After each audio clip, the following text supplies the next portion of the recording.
மாண்புமிகு பேரவைத் தலைவர் அவர்களே, நாங்கள் விட்ட அறிக்கை ஊடகத்தின் வாயிலாக குறிப்பிட்டதெல்லாம் அங்கே இருக்கின்ற பயணிகள் சொல்லுகின்ற கருத்தின் அடிப்படையில் தான் நாங்கள் வெளியிட்டோம்.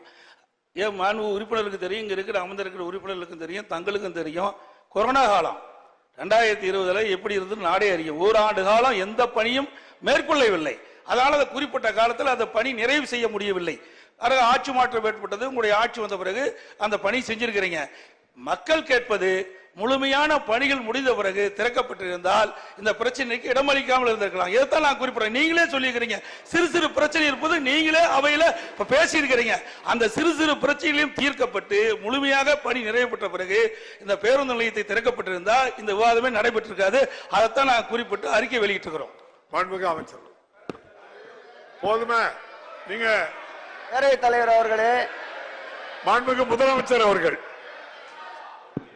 மாண்புமிகு பேரவைத் தலைவர் அவர்களே, எதிர்கட்சி தலைவர்கள் சொன்னது போல சிறு சிறு பிரச்சனைகள் மட்டுமல்ல, பெரும் பெரும் பிரச்சனைகள் எல்லாம் இருந்தது. அதையும் தீர்த்து வைத்து தான் திறந்து வைத்திருக்கிறோம். அவரே சொல்லி இருக்கிறார், இன்னும் ஏதேனும் பிரச்சனை இருந்தால் சொல்லுங்கள், நேரடியாக வாருங்கள், அழைத்து சொல்லுகிறோம். நீங்கள் சொல்லுகிற குறைகளை கூட நாங்கள் தீர்த்து வைக்க காத்திருக்கிறோம் என்றுதான் பெருந்தமையாக சொல்லி இருக்கிறார். எனவே இத்தோடு இந்த பிரச்சனையை முடித்துக் கொள்ளுமாறு கேட்டுக்கொள்கிறேன்.